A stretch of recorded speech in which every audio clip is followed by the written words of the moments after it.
Morning, I'm Jon Thelen. Today on Fish Ed.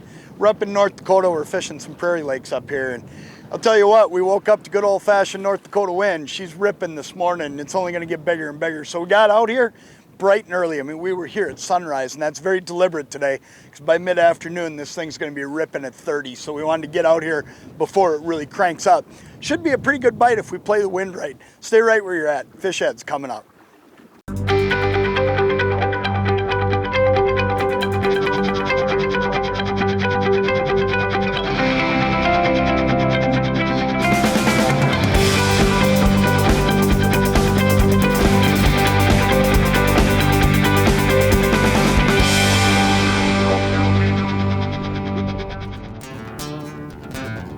There's one. Yep, he's still there. He's got it. Yep, that one got it. Ooh, that feels like a pretty good fish too. We're in one of those situations this morning that can get a little bit tough. I mean, we got up this morning to a pretty big wind, and the first thing that goes through your mind is, holy smokes, am I even gonna be able to fish where I wanna fish today? Am I gonna be able to control the boat? You know, what's gonna happen today? And I'll tell you, there are times that you look at those days and you decide, you know what, I'm not gonna go. But walleyes like that, they'll bite in a wind like this. And you know, a lot of times you say to yourself, what's a walleye chop? But you know, what is a walleye chop and what's it do? Well, here's the thing. What's happening right now is these fish, oh geez, that guy's all riled up. I'm having a hard time just getting him in my live well. But these fish are relating 100% to the wind that we have today. What's happened is they're up here really tight on a weed bed, and they're up here feeding, and they're just cranked up. I gotta be right on the edge of that weed bed. But what happens is if there's no wind here, these fish just slide out. Now it's midsummer right now. So what you can run into a lot of times is you could end up with a flat, calm day, and those fish are really hard to find because they're somewhere out there. But today, because we've got this wind, and as much as I thought this morning, man, we'll have to see. I don't know if we're gonna be able to fish that spot as far as boat control. We've been able to get a pretty good run through here. We're a little bit protected over here, and the fish are stacked up in here right on the edge of this weed bed. The whole system's in motion right now because of this wind, and we're gonna be able to sit and catch fish pretty consistently working this spot as long as that wind's blowing. Let's get this thing back in and get us another one. That's a great way to start right there.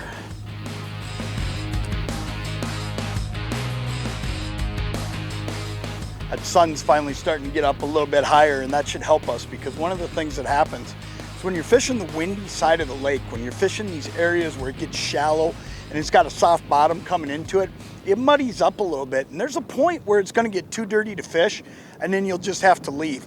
But at the beginning of these blows, like what we have today, you can come in here and the water's still clear enough for the fish to see. That sun comes up, it'll put a little light down there, and all the activity's going on right here. And that's why we've chosen to fish this spot to start.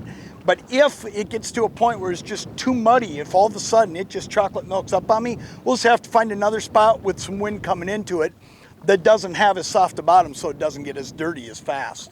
The sun's gonna help us a little bit here though. All of a sudden, these fish will turn on even more just because they'll be able to see a little bit better. There's one. Got him.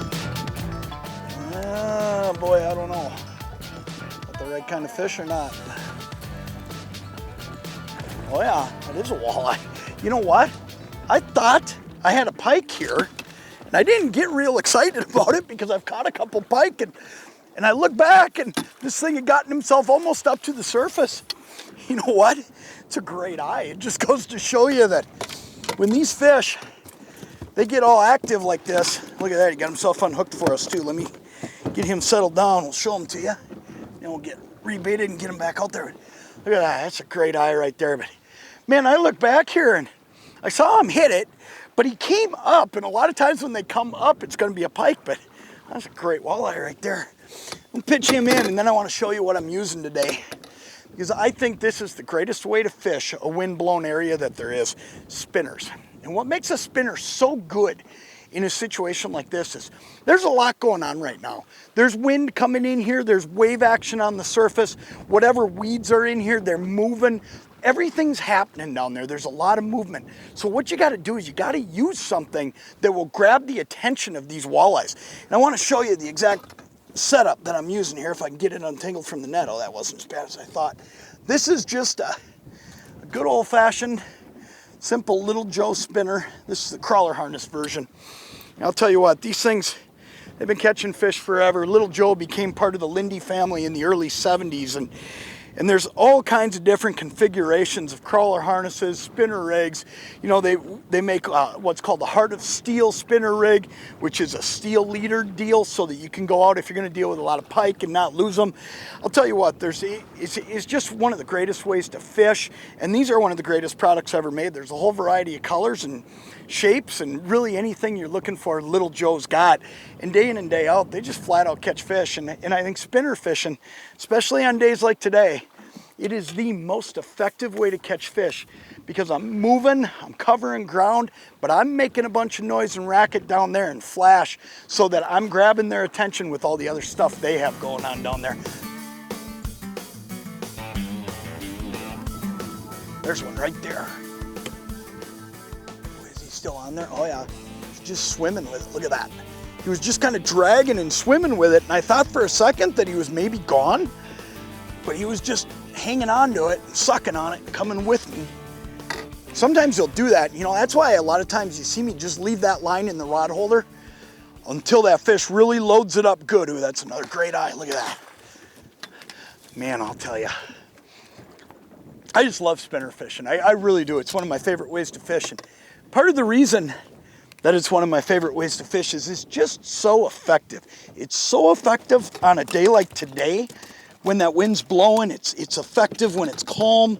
But on a day like today, boy, I'll tell you, it's the easiest way to control the boat because I can move with speed. And one of the things I'm doing here today, let's get this guy unhooked. I'll show him to you. And then we'll talk about this a little bit, because I'm doing something a little bit different today. We are burning right along. I know a lot of times when you think of spinners over the years, you've probably heard, you know, go somewhere in that mile an hour range. That's a great eye right there. But what I'm doing today is a little bit different. And it's because of the situation we're in. Because we're dealing with this wind coming in, and we're dealing with the fact that these fish are already moving around out here and they're aggressive, and because I don't believe with this water getting a little bit dirty that they can see real well, I'm burning right along. I mean, I'm going 1.3 to 1.5, trying to put it at 1.4, and I'm just bouncing up and down in between those speeds as I come right along this edge. The other thing I'll tell you about it is this too. Because I'm going faster, I'm able to control my boat better. And if you can control your boat better, here's the thing. These fish are sitting right up in 6.5 to 7 feet of water, right on the edge of this weed line. Well, if I'm going super slow, the wind's gonna catch me and blow me in. So if I were down in that 0.7, 0.8, it's gonna get a little bit tricky to keep the boat where I want it. But because I'm burning right along, I'm able to keep the boat right in that zone the whole time. And these fish, as long as I'm there, they're aggressive and they'll chase it down. So don't be afraid to crank it up and burn these spinners, especially in a situation like this, because this wind has already got them active. They're willing to chase it down. Look at that. Watch him just go boom, and now he's just sucking on it. Let's see if he stays. Yep, he's still there. Yep, got him. Ooh, that feels like a pretty good fish too. Man, that's so cool when I just so happened to be turned the right direction to see that initial hit, and he smacked it, and then he just kind of sucked on it, and you know what? It's exactly what we were looking for here to wrap up the day. It's another good eye. Look at that one. It's the best one of the day. That's a great fish right there. This is what you can do though, spinners in the wind. I'll tell you what, there's another fish sucking on that one over there. I'm not gonna worry about him. I'm just gonna get this one out of here. Get him unhooked, and look at that. What a great fish. But this is one of those things that gets really overlooked, is fishing shallow water. But if you play the wind right, even in the middle of summer, fish like this walleye right here, they'll come in, they'll get aggressive, they'll eat very aggressively while that wind's blowing. And you know what? They're pretty easy pickings with spinners because you're coming through and you're giving them something to chase. What a great fish. I think I'm gonna throw that guy back. We've caught enough of them today, but it's been a great day. Get out here and try some of this. It's a lot of fun.